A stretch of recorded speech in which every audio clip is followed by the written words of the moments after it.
Hello guys, ഞാൻ ഇന്ന് പനത്തുറ സുബ്രഹ്മണ്യ സ്വാമി ക്ഷേത്രത്തിലാണ് കേട്ടോ. എന്റെ ലൈഫിലെ ഫസ്റ്റ് എക്സ്പീരിയൻസ് ആണ്. കാരണം ഞാനൊരു മുസ്ലിം ആയതുകൊണ്ട് ഈ അഗ്നിക്കാവടി എന്ന് പറഞ്ഞ സാധനം ഇതുവരെ കണ്ടിട്ടില്ല കേട്ടോ. അടിപൊളി എക്സ്പീരിയൻസ് ആണ് കേട്ടോ. ഇതുവരെ എക്സ്പീരിയൻസ് ചെയ്യാത്തവർക്ക് എല്ലാവർക്കും ഇത് കാണാൻ ചാൻസ് കിട്ടുവാണെങ്കിൽ നിങ്ങൾ ഒരു പ്രാവശ്യമെങ്കിലും ഇത് കാണാനായിട്ട് പോകണം കേട്ടോ.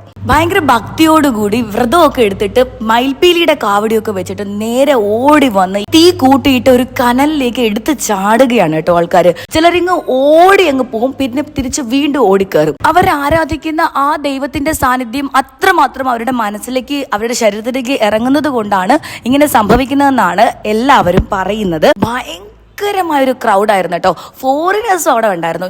അത് മാത്രമല്ല, നമ്മൾ നിൽക്കുന്നതിൻ്റെ ഒരു സൈഡിൽ കടലും മറ്റു സൈഡിൽ ഈ ഭയങ്കരമായ ജനക്കൂട്ടമാണ് കേട്ടോ. സത്യം പറഞ്ഞാൽ അവിടെ നിൽക്കാൻ സ്ഥലമില്ലാത്തത് കൊണ്ട് കുറേ പാറയൊക്കെ അടുക്കിയിടുന്നിടത്ത് നേരെ അതിൽ പാറയിൽ വലിഞ്ഞു കയറി കഷ്ടപ്പെട്ട് ഒരു കാലം ഒരു പാറയിലും ഒരു കാലം മറ്റൊരു പാറയിലും ഒക്കെ വെച്ചിട്ട് കഷ്ടപ്പെട്ടാണ് ഈ ആൾക്കാർ നിൽക്കുന്നത്, കൂടെ ഞാനും. അങ്ങനെ ഈ കാവടി നടന്നുകൊണ്ടിരിക്കുമ്പോൾ അവർ അനൗൺസ് ചെയ്യുന്നതെന്ന് വെച്ച് കഴിഞ്ഞാൽ അടുത്തതായി ആഴിയിലേക്ക് ചാടാൻ പോകുന്ന നമ്പർ ഇതാണെന്ന് പറഞ്ഞാണ് അനൗൺസ് ചെയ്യുന്നത്. ആക്ച്വലി ആഴി എന്ന് പറഞ്ഞാൽ കടലല്ലേ, കടലിൽ നിറയെ വെള്ളമല്ലേ. അപ്പോൾ ഈ കാവടിക്കകത്ത് ചാടുന്നവർക്ക് വെള്ളത്തിൽ ചാടുന്ന പോലെയാണോ തോന്നുന്നത്? എനിക്ക് എന്തായാലും അറിയില്ല ഗൈസ്. നിങ്ങൾക്ക് ഇതിനെക്കുറിച്ച് എന്തെങ്കിലും എക്സ്പീരിയൻസ് ഉണ്ടെങ്കിൽ തീർച്ചയായിട്ടും കമൻറ്റ് ചെയ്യണം കേട്ടോ.